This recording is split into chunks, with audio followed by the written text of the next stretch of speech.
মানুষের মন জেতা সহজ নয়। আপনি যত ভালো মানুষই হন, যতই সময়ে অসময়ে মানুষের পাশে থাকার চেষ্টা করুন, আপনি যে সামনের মানুষটির মন জিতেছেন তা জোর দিয়ে বলা যায় না। অথচ সামান্য কিছু ছোটখাটো জিনিস মাথায় রাখলে মানুষের মন জেতা সহজ হয়ে যায়। তো এই ভিডিওতে রইল মানুষের মন জয় করার 9টি উপায়।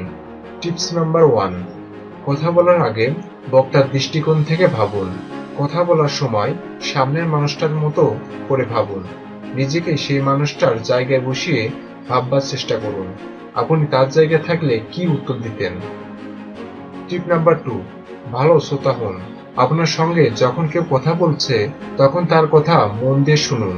কারো মনে জায়গা পাওয়ার সেরা উপায় হলো ভালো শ্রোতা হওয়া। পুরো কথাটা শুনে তারপর মন্তব্য করুন। কথার মাঝে কাউকে আটকে নিজের কথা বলবেন না। টিপ নাম্বার 3, চোখের দিকে সরাসরি তাকিয়ে কথা বলুন। এতে কথার গুরুত্ব বাড়ে, শ্রোতার মনোযোগ বাড়ে। মিটিং এ কথা বলার সময়ে চেষ্টা করুন একে একে সবার চোখের দিকে তাকিয়ে তাকিয়ে কথা বলতে। টিপ নাম্বার 4, কথা শোনার সময় অন্য কোনো কাজ করবেন না। আপনি যখন কারো কথা শুনছেন তখন অন্য কাজ করবেন না। এতে সামনের মানুষটির আপনার সম্পর্কে ধারণা খারাপ হয়ে যায়। সাম্প্রতিক একটি সমীক্ষা বলেছে অন্তত 65% মানুষ কথা শোনার সময় মোবাইল ব্যবহার করেন। টিপ নাম্বার 5, যুক্তি দিয়ে ভাবুন কিন্তু মন থেকে বলুন। কথা বলার সময়ে মন থেকে কথা বলুন, যুক্তি দিয়ে ভাবুন, কিন্তু কথা বলার সময় মনকে বলতে দিন। দেখবেন সামনের মানুষটার কাছে গুরুত্ব বাড়বে। টিপ নাম্বার 6, মন থেকে প্রশংসা করুন। অবশ্যই প্রশংসা করুন, কিন্তু তা যেন কখনোই তোষামোদে না পরিণত হয়। টিপ নাম্বার 7, বডি ল্যাঙ্গুয়েজে পরিবর্তন আনুন। বডি ল্যাঙ্গুয়েজের সমস্যা একটা মানুষকে অনেক নিচে নামিয়ে দিতে পারে। কারোর সঙ্গে কথা বলার সময়ে নিজের হাত পা কিভাবে রাখবেন সেদিকে খেয়াল রাখুন।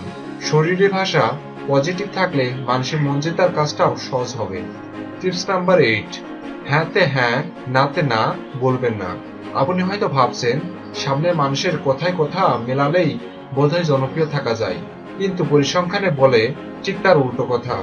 তাই সবসময় হ্যাঁতে হ্যাঁ, নাতে না বললে লাভ কিছু হয় না। টিপ নাম্বার 9, কথাবার্তায় নতুন কোনো দৃষ্টিকোণ আনুন। সামনের মানুষের সঙ্গে যখন কথা বলবেন তখন কথার মাঝে নতুন কোনো অ্যাঙ্গেল বের করুন। ধরুন আপনি ক্রিকেট নিয়ে কথা বলছেন, সেটার সঙ্গে কোনো মিল বের করে অন্য প্রসঙ্গে কথা বলুন। এই ধরনের নতুনত্ব মানুষ বেশি পছন্দ করে।